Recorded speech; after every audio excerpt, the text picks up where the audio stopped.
The trial chamber of Viharaxis Prime smelled like burnt ozone and centuries-old blood. Queen Zevira stood motionless at its center, her hands bound in threads of quantum iron, humming faintly against her wrists like a wasp hive with insomnia. Above her, the glyphs of judgment glowed in a sluggish, accusing red. The amphitheater was full, every fang-bearing noble and whisper-cloaked minister leaning forward like vultures watching a still-warm corpse. High-Fang Drevek raised one long, jointless arm and let his voice roll out like a threat dipped in velvet. You are accused of treason against the Nahari Accord, of sacrilege against the holy blood, of speaking against the harvest. I merely suggested we stop draining entire planets, Zevira replied, chin tilted just enough to make her sarcasm royal grade. Hardly treason, more of a dietary adjustment. That earned a hiss, a full hiss chorus. She didn't flinch. They had stripped her of her ceremonial armor, her crown, even her pulse dagger earrings. What she had left was her posture, her pride, and her instinct to remain still when cornered. Predators didn't blink.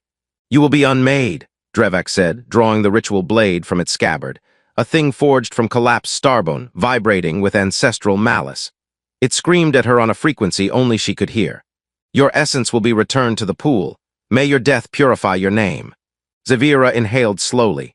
She'd imagined this moment many times. In none of those versions did she feel quite so annoyed.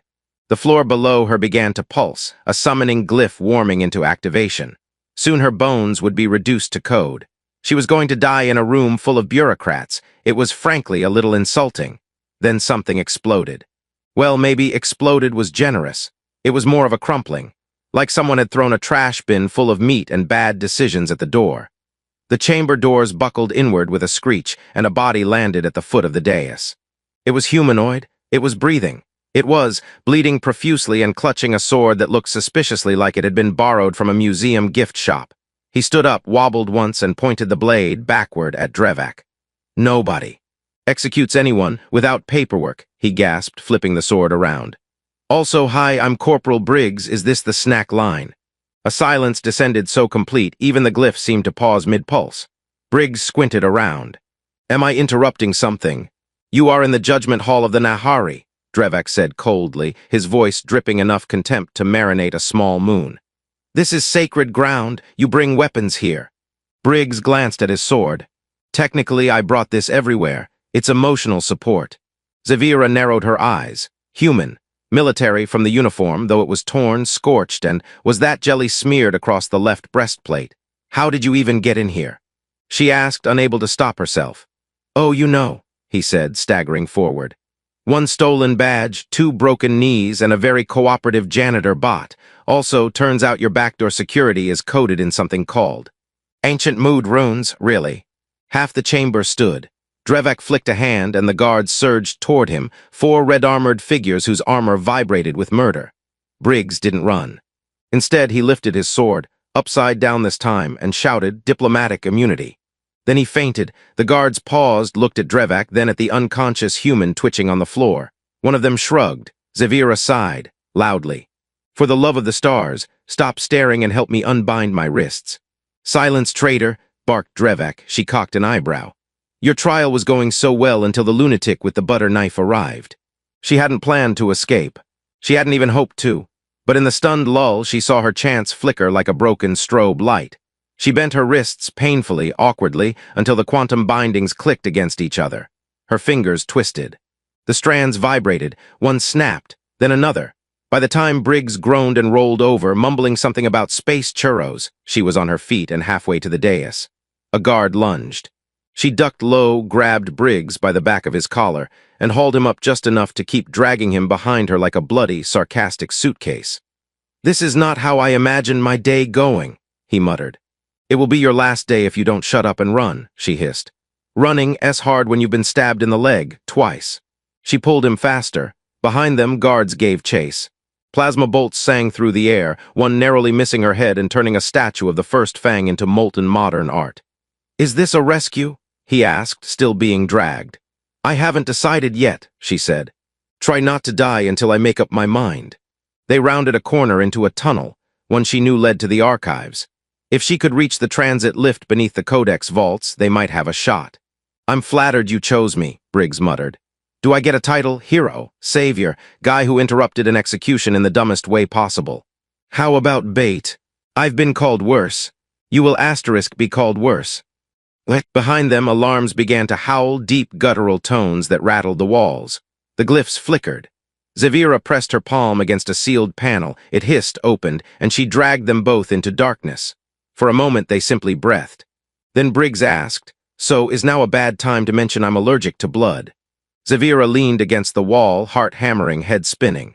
She looked down at the grinning, half-conscious human bleeding all over the floor. It was ridiculous. It was absurd. It was possibly her only hope. She started to laugh. "Glad I could brighten your day," Briggs said weakly. She wiped her mouth. "You're going to regret this." "I already do." Outside, the howls of the guards grew louder. Inside, a vampire queen and a human soldier leaned against each other in the dark, already running out of time. Briggs awoke to the comforting sensation of something cold and metallic prodding his face. "Is this a scan?" he mumbled. "Because I did not consent to facial recognition, just so we're clear." The metal prodder poked again, more insistently. All right, I'm up. Stop trying to download my dreams." He blinked. The light was dim, blue, flickering, like someone had installed a nightclub in a sewer. A small spherical drone hovered inches from his nose, its photonic lens dilating in what could only be described as judgmental disappointment. "Diagnostic complete," the drone chirped in a cheerful monotone. "Subject human, condition stupid." "Nice to meet you too." Briggs sat up slowly. His back screamed, his leg throbbed, and his everything felt like it had been reassembled by a drunk mechanic. He glanced around. The walls were covered in thin filaments of organic crystal, biotech grown from Nahari nerve cells. A series of power conduits glowed like veins. Nearby, Queen Zavira stood beside a console, frowning at the display as though she could melt it with sheer disdain. "You're alive," she said without turning. "Unfortunately. All you do care.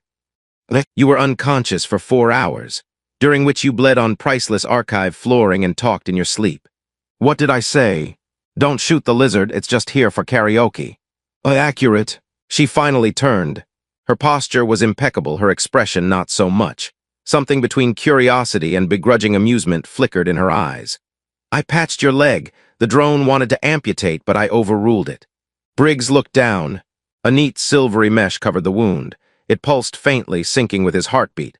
"Wow, high-tech Band-Aid, you didn't even draw a smiley face on it." "I considered it," she said, then remembered I'm not fond of smiling. The drone buzzed over. "Patient requires protein and sarcasm suppressant." "I'm all out of sarcasm suppressant," Briggs said. "And unless you've got a cheeseburger growing on one of these walls, I'll just nibble on the ambience." Zavira turned back to the console. Her fingers danced over a projected interface, symbols shifting with every motion, some flashing warnings, others dissolving like mist. Briggs watched in silence for a moment. "So, where are we exactly?" "Secondary archive vault, under the Hall of Memory, designed to survive a planetary collapse, which at this rate may be relevant. Good news, I thrive in collapses. Bad news, I still have no idea what's going on." "You saved a condemned queen from execution. You're now a fugitive in an empire that considers blood sacred and humans. Crunchy." "Crunchy. It's the word we use when something's mostly noise, mildly annoying, and occasionally edible." "Charming." She sighed, not dramatically, more like the sigh of someone who had spent centuries perfecting disappointment. "You're in this now, whether you like it or not. You broke protocol, shattered sacred law, and somehow walked through 36 layers of psionic security like you were late for brunch." "To be fair, I was late for brunch. I can't tell if you're reckless, stupid, or extremely lucky." "It's a cocktail." Briggs stood with effort. His exosuit's emergency systems whined as they rebooted, displaying helpful notes like warning. "Structural integrity below acceptable standards, and tip, try not getting shot next time." "So what's the plan?" he asked. "We survive." "Great, I love vague plans. Could we add a step 2? Like snacks or maybe overthrowing an evil council?" She tilted her head slightly. "You think this is a joke?" "Absolutely, because the alternative is panicking and crying in the fetal position. And honestly, the floor's too gross for that." Zavira tapped one last glyph. The wall behind the console slid open with a hiss, revealing a narrow tunnel lined with what looked like dormant serpents, coils of flexible tubing with luminescent scales. This leads to the outer bionetwork. There's a smuggler's conduit buried in the marrow tunnels. The what now? Think of it as an intestinal tract for fugitives. Oh, lovely. Do we also get digested along the way, or is that extra? She didn't respond, which he decided was probably her version of ha-ha. As they stepped into the tunnel, the serpents stirred. Light rippled across the walls, responding to their movement. Each step sounded wet. Briggs tried not to think about it. You don't have any normal hallways here. Only boring empires use corridors. They moved in silence for a while. The tunnel turned, twisted, occasionally whispered things in a language Briggs didn't recognize but instinctively disliked. After a few minutes, he said, "So, Vampire Queen." "Yes, and alien. Obviously. Do you drink blood with a straw or just go straight for the neck?" She didn't answer. Right, boundary issue, got it. You ask many questions. That's the human way. We poke things and ask if they're dangerous while they're already chewing our arm off. At the end of the passage, they reached a node. A small chamber where several tunnels met, branching out like the limbs of a particularly indecisive squid. Zavira pressed a thumb to a membrane on the wall. It pulsed, then peeled back, revealing a stairwell of bone and steel. "This is where we separate." Briggs blinked. "Wait, what?" "You're injured slower, and you're human, you'll be hunted first. I'll draw them off. You follow the blue roots, they'll guide you to the smuggler's gate." "That's adorable," he said. "You think I'm going to let you sacrifice yourself while I run off and get lost in your bony nightmare tunnels?" "You have no choice." Briggs leaned against the wall, glaring. "You saved me. I saved you. That's a loop now. We're in it together." Zavira's eyes flared slightly. "This is not a Terran buddy movie, Corporal." "That's where you're wrong. We've got banter. We've got chase scenes. We've even got mild flirtation." "I have not flirted." "You totally did. That thing with the bandage, intimate." "I threatened to amputate your leg." Classic rom-com tension. She stared at him for a long, heavy second. Then for the first time, she almost smiled.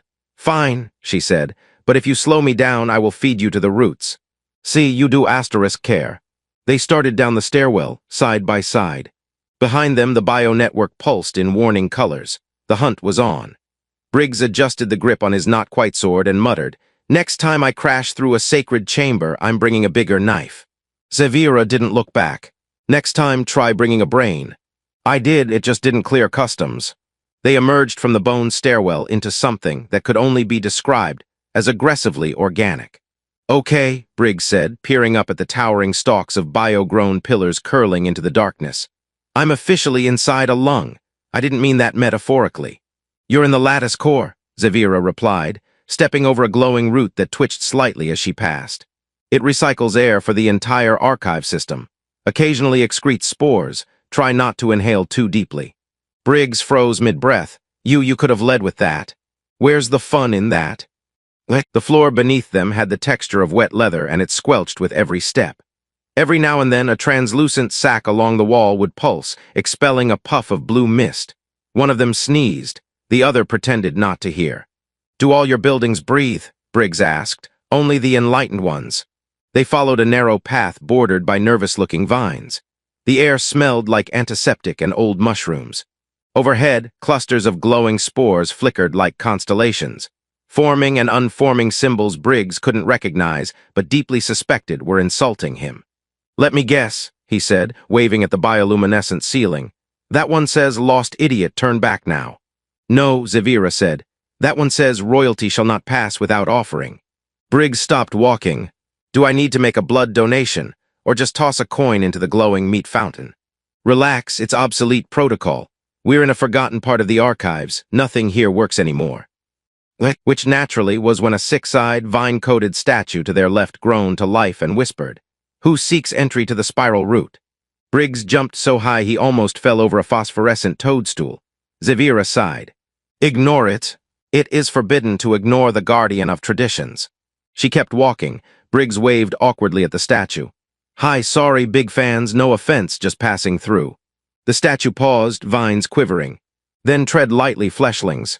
Briggs turned to her. "Fleshlings. Consider it a compliment. He used to call everything nutrient slurry before the firmware update." They pressed on, winding through tunnels that narrowed, widened, and occasionally blinked. "So this prophecy," Briggs said, as they ducked beneath a low-hanging root. The one your people twisted to get you executed, what's the actual text? She didn't answer right away. For a moment her posture stiffened, shoulders squaring like a soldier remembering a forgotten battle. It says, "From outside the circle of blood one shall stand unbitten and brave, by their veins shall the old hunger fall." Briggs blinked. That's weirdly poetic for something written by people who stab each other for fun. It's older than the Nahari Empire, possibly pre-interstellar. We've spent centuries interpreting it. Conveniently, the council decided it referred to themselves. Classic leadership move. If I ever become a prophet, I'm absolutely writing something like, and lo, the chosen one will love waffles and be named Briggs. I'll make sure the scribes are notified. They reached a fork in the tunnel, one path leading into what looked like a pulsing greenhouse, the other into a corridor humming with soft, mechanical whispers. She hesitated. "This way," she said, choosing the corridor.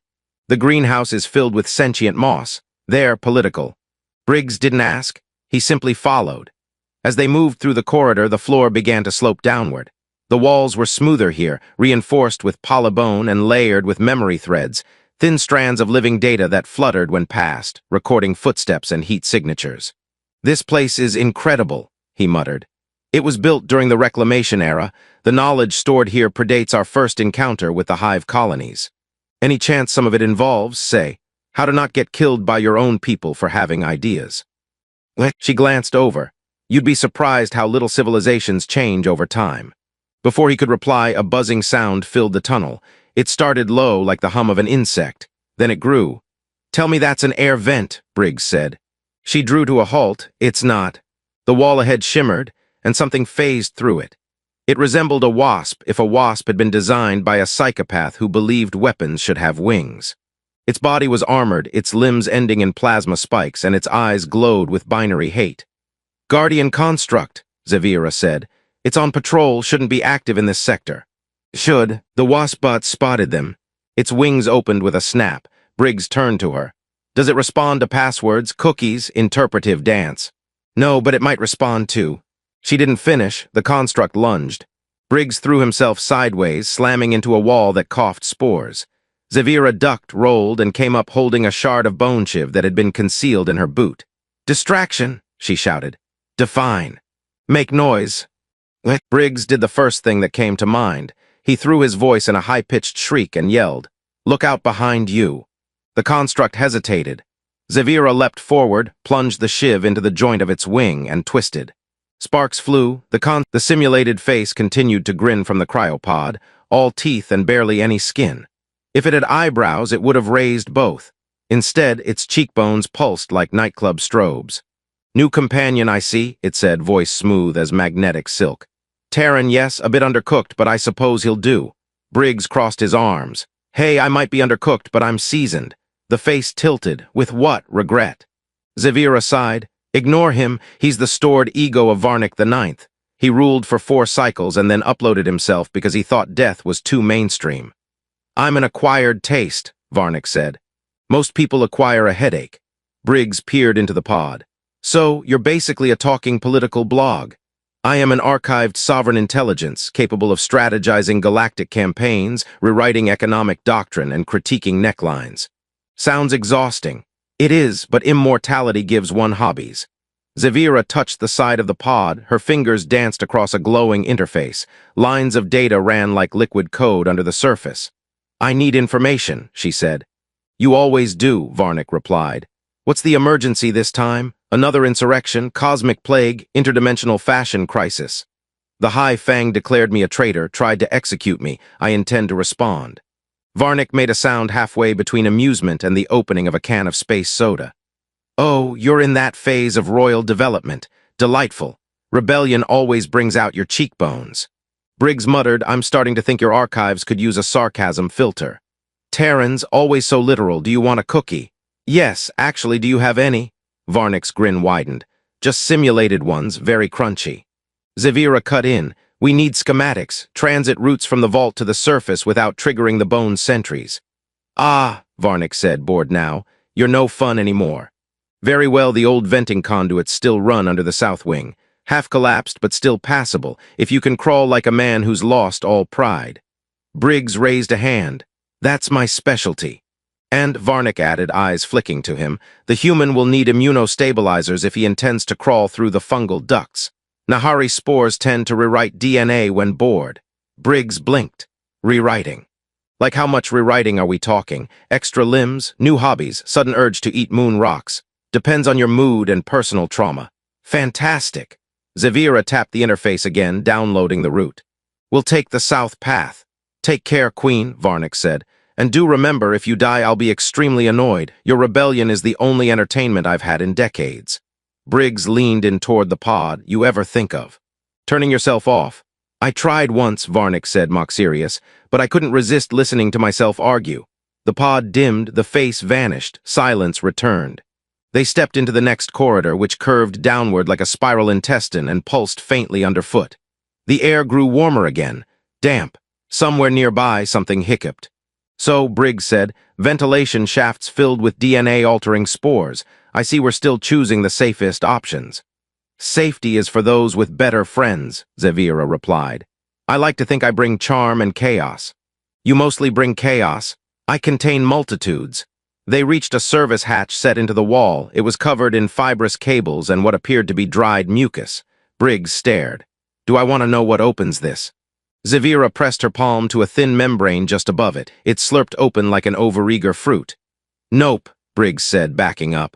Don't like that, that's a wet door. Why is everything damp? Organic architecture is more resilient in deep space environments, and less hygienic. They crouched and entered the shaft, which was less a tunnel and more a windpipe. The walls vibrated softly with some internal rhythm, like the building was dreaming. I feel like we're crawling through a throat, Briggs muttered. You are, just not one that ends with teeth. That's not comforting. They moved in silence, broken only by the occasional squish and a few creative curses from Briggs when the ceiling got too low. So, he said after a while, this prophecy, I keep thinking about it. One who stands unbitten and brave. Sounds dramatic, but why would your people think Asterisk you were the threat? Because I wanted to change things. Nahari culture is anchored in tradition, bloodlines, hunger, dominance. I wanted to decentralize feeding, create a network transfusion system using synthetics and donations. You wanted universal health care, Briggs said. That'll do it. She nodded. The council twisted the prophecy. Said it foretold corruption from within, said I had been bitten by alien weakness. I mean, they're not wrong, he said with a grin. She paused. You are the first human to make me consider biting someone for fun. Progress, he said. Also kind of flattering. A puff of pink mist floated past them. Briggs froze. Was that one of the mood spores? Possibly. He narrowed his eyes. Do you hear music? I hear your neurological pattern destabilizing. That's a fancy way of saying I've got a weird feeling in my kidneys. Zavira reached into her belt and handed him a small injector. Use this. It'll stabilize your neural proteins. He took it, squinted. What if it turns me into a Nahari? It won't. Are you sure? 80%. He jabbed it into his neck anyway, close enough. The effects were immediate. The lights in the tunnel stopped dancing. The floor quit humming the theme from an old Terran cartoon, and he suddenly remembered he hadn't eaten in 2 days. Why does your medicine give me cravings for fried cheese? It's working. They reached the end of the tunnel, a vertical shaft filled with thin webs and faint green light. This leads up to the surface, Zavira said. Once we pass through the fibernet, we'll be above the scent boundary. Scent boundary. Where they stop tracking blood pheromones. Oh good, we'll finally smell like someone else. Hopefully someone unimportant. Briggs grabbed a handhold. If I get stuck, promise me you won't leave me to be digested. I promise. Wait, was that sarcasm? Climb, Briggs. He did, slowly, painfully, one hand over the other, muscles screaming, suit hissing in protest. Behind him, Zavira climbed like she was born to it, graceful, silent, efficient. When they reached the top, the hatch above them bloomed open, and fresh air hit his face like a slap made of mint and moonlight. They pulled themselves into a dark chamber lit only by the starlight filtering through bioluminescent leaves. Briggs collapsed onto the floor, wheezing. Zavira sat beside him, quiet. For a moment neither of them spoke. Then he said, I'm starting to think I'm not built for revolutions. You are, she said, just the chaotic kind. He turned his head toward her. If I survive this, I'm getting a tattoo. Of what? He grinned, your face screaming with the caption, this is fine. She almost smiled again, almost but not quite. The stars flickered above them. And somewhere beyond the trees, the hunt continued. The starlight did very little to hide the fact that they were covered in tunnel slime, breathing like asthmatic warhorses, and sitting in what appeared to be a garden grown entirely by mad scientists and drunk poets. "Okay," Briggs wheezed, leaning against a twisted bark pillar that shimmered when touched. "Next time we escape from genetically engineered vampire tunnels, we take the elevator." Zavira sat beside him, elbows on her knees, gaze scanning the glade with trained precision. There was an elevator, it was booby-trapped. He blinked. And that wasn't the preferred route? I don't enjoy booby traps. I don't enjoy the phrase digestive shaft, and yet here we are. The garden swayed softly, even though there was no wind. Somewhere nearby, a cluster of bioluminescent fruit clicked rhythmically, like they were judging them with tiny fruit tongues. "We're in a neural canopy," Zavira said. "The roots here connect to dormant mind spores. I'm sorry, were we looking for the most ominous words to string together? They monitor surface activity. If the high fang seekers are near, we'll know." Briggs pulled his legs in and flopped backward onto the mossy ground, which giggled softly beneath him. "Great! I've laid down on a plant that laughs. That's a new low." "It's not laughing. It's syncing your heartbeat. Still creepy." The canopy dimmed slightly, as though acknowledging his discomfort. Zavira stood, brushing invisible dirt from her clothes. "We have a few hours until the patrol arcs bring the seeker drones this way. There's a sanctuary hive on the outer ridge, one of the old rebel enclaves. We rest, then move." Briggs raised a hand like a student who had given up pretending to care. "Quick question.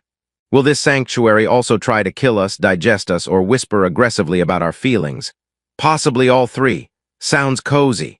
She turned to leave. He didn't move. After 2 steps, she stopped and looked back. "Coming. I'm seriously considering evolving into moss. You'd make a terrible plant, too loud." He groaned but followed, limping. "You wound me." "Not recently." They moved through the garden, careful not to step on anything that glowed, blinked, or recited poetry. The path twisted like it was negotiating its own contract. After several minutes of walking, they emerged into a clearing where a stream of liquid starlight flowed over smooth stones that hummed softly in minor keys. "I hate how beautiful this place is," Briggs muttered. "It feels like it's mocking me for being sweaty and covered in probable fungus." "You're not covered in fungus, you're merely adjacent to it." "Thanks, Your Majesty, always comforting." She knelt at the stream, dipping her fingers in and then taking a small sip. Briggs followed suit, cautiously, sniffing the water first. "Wait," he said, pausing. "This doesn't contain psychic residue or blood memory or whatever, does it?" "Only if you think very hard about your regrets while drinking." He sipped, then froze. "Oh no, I thought about that time I called my teacher Mom in front of the whole class. Is that going to be stored somewhere?" "Yes. In the river of eternal cringe." "Fair." They rested beside the stream for a while. Zavira used her wrist console to scan for signals, while Briggs tried very hard not to befriend a floating beetle that seemed to like his hair. "You know," he said eventually, "I never asked why'd you do it." She didn't look up. "Do what? Stand up against your own kind, question the harvest, risk all of this." A pause, then quietly. "Because I remember what mercy feels like, and I refuse to forget." Briggs blinked. "That's honestly a better reason than I expected. I figured you'd say something dramatic about destiny or vengeance or, I don't know, blood taxes." "There were blood taxes. I hated those too. Who doesn't love getting billed by the pint?" She finally smiled, barely faint as a crack in dark glass. "Why did you join the Terran Corps?" He shrugged. "Wanted to see the stars." "Wanted to make a difference, also lost a bet." "That last part explains a lot. My friends told me I'd flunk the physical. I said I'd pass it and sign up. Joke S on them, I passed. Barely. And now I've got a knee that clicks whenever someone lies." She blinked. "Your knee clicks when people lie? Only on Thursdays." He leaned back again, the moss sighing beneath him. Silence stretched between them, not heavy, not awkward, just breathable, and then the beetle climbed onto his shoulder, beeped once, and exploded in a tiny puff of glitter. He sat up, coughing. "Why?" Zavira smirked. "Defense mechanism, you startled it." "I startled asterisk it. It may have thought your hair was an aggressive nest." "Well, it's not wrong." They resumed walking.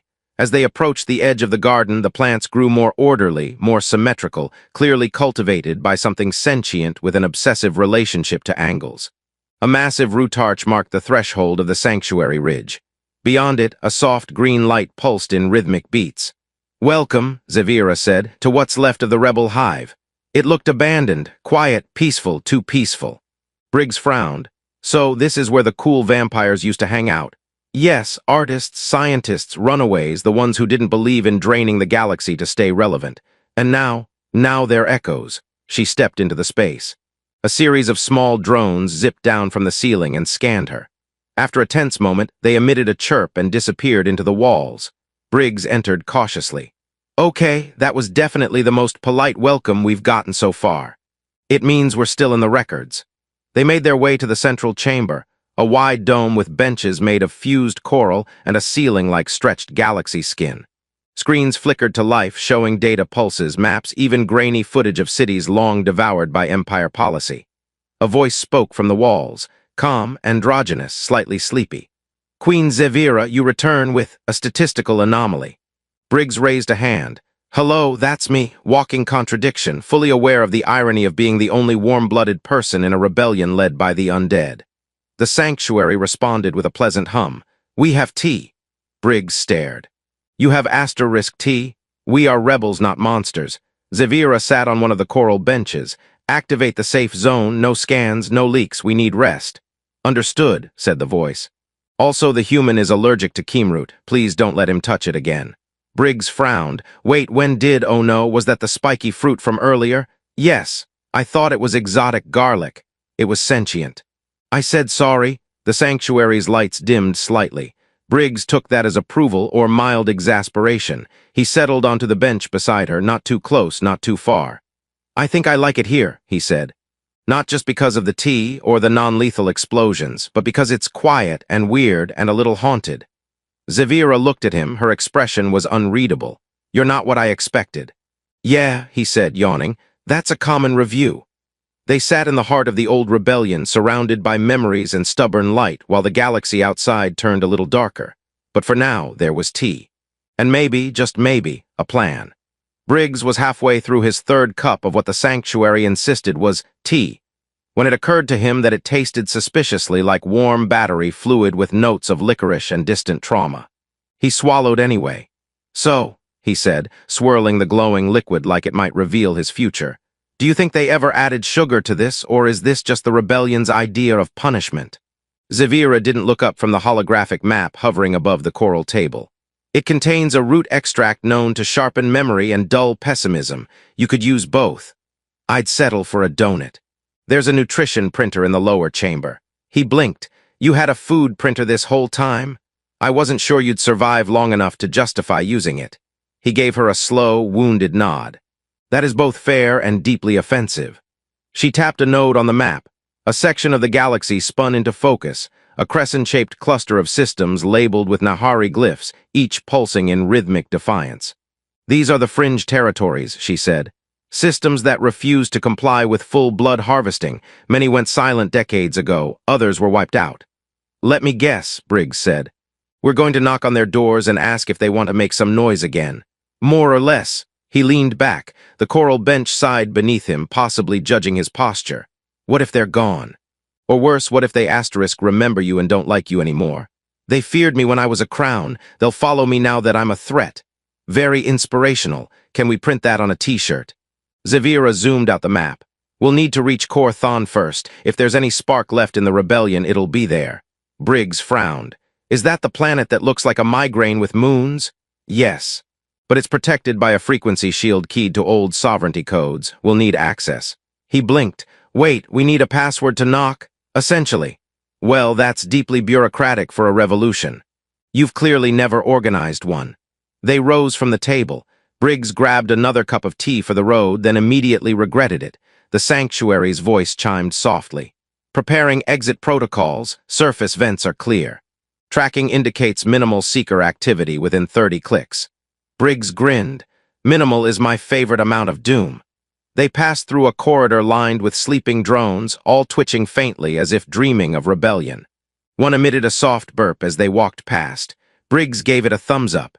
Zevira paused at a console near the main door and slid a thin metal key into the slot. The door pulsed and folded inward like origami. Still think your people don't do drama? Briggs asked. That door just collapsed like a tragic flower. Nahari design values aesthetics and intimidation equally. Explains your wardrobe, she didn't deny it. They stepped into a dim, fungal-lit grove where the ground vibrated softly with ancient music, residual frequencies from long-buried protest songs. A canopy of semi-sentient vines rustled gently overhead.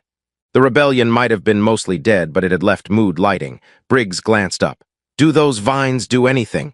They once strangled a senator, now they mostly hum. Same energy. A small vessel sat at the far end of the grove, half organic, half alloy, all attitude. It resembled a crustacean that had decided flying through space was preferable to pinching things. Its surface shifted slightly with their approach. That's our ride? Briggs asked. Yes, Zavira replied. The asterisk Talvith asterisk, it's keyed to my blood signature. And mine, you're registered as auxiliary luggage. Sounds about right. The ship's mouth, yes, mouth opened. A ramp unspooled like a tongue. Briggs stared for a beat. Still not used to your people's thing for biology-based technology. Zavira stepped aboard. The organics heal faster and complain less. He followed, muttering, except when you sit in the wrong chair and it sighs at you.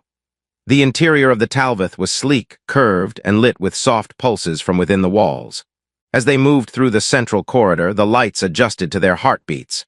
Briggs attempted to make his irregular, possibly caffeine-fueled rhythm seem more composed. It failed. He flopped into a co-pilot seat shaped like a vertebra and strapped himself in. Zavira stood before the central console and let a drop of blood fall into the ship's core. The vessel shuddered. Systems came online with a gentle growl like a tiger stretching. Course set for Corthon, Zavira said. Time to orbital edge, 5 hours. Briggs glanced at the dashboard. 5 hours, that's like 3 naps. Assuming we aren't intercepted. And there it is. They rose smoothly, the ground falling away, the vines parting respectfully. Briggs watched the sanctuary fade behind them, lights dimming, drones bowing slightly. So, this is the real beginning, isn't it? He asked. Zavira nodded. Yes, we're no longer running, we're aiming. I'm great at aiming. I once hit a vending machine from 20 meters with a shoe. I'm deeply reassured.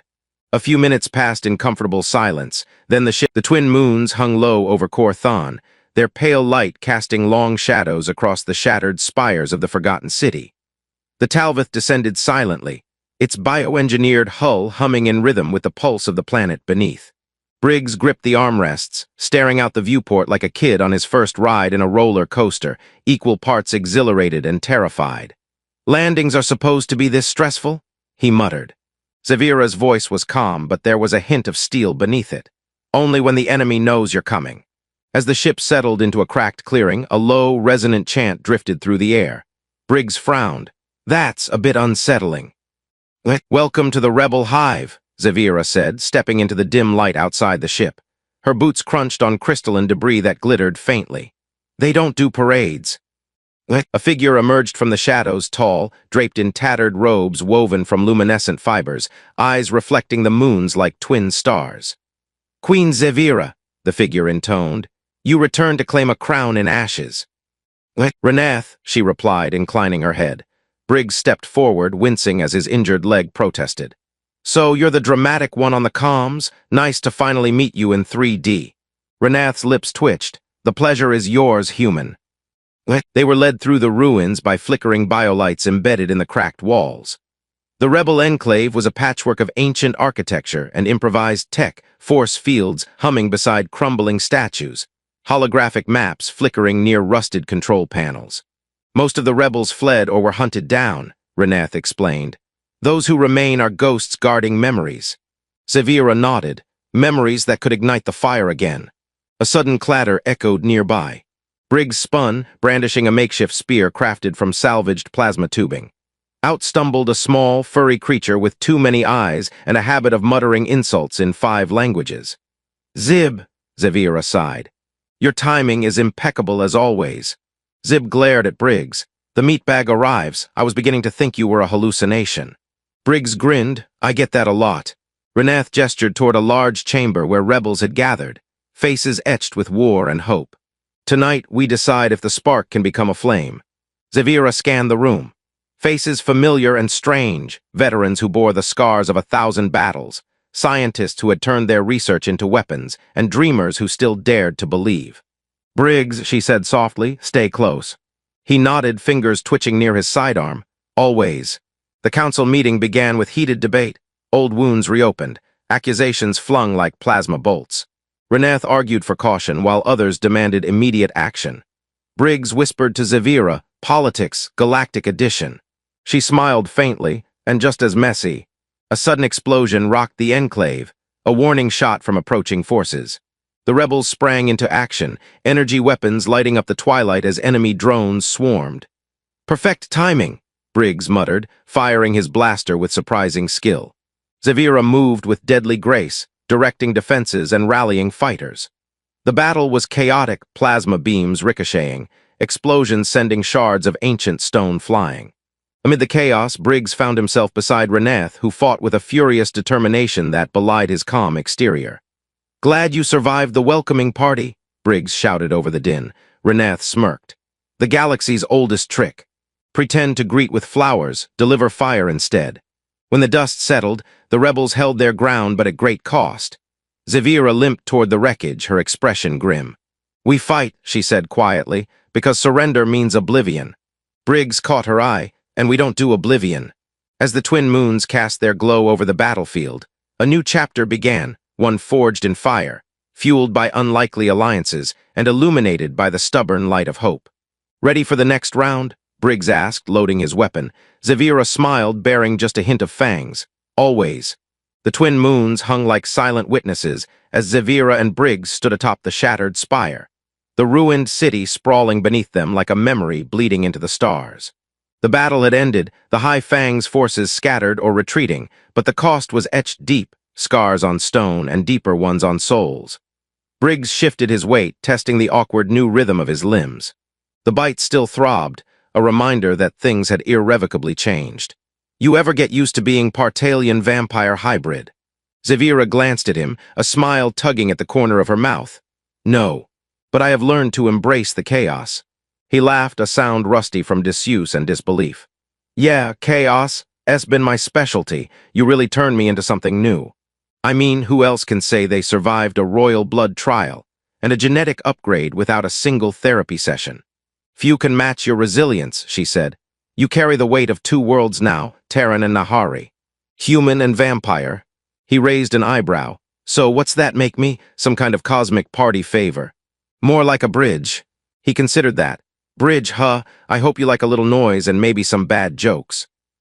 She folded her arms, eyes glowing faintly with the ancient power that had once marked her as queen. "I do. You've taught me that strength isn't just about blood or power, it's about connection, trust." "Trust is tricky," Briggs admitted, "especially when you're literally half something else.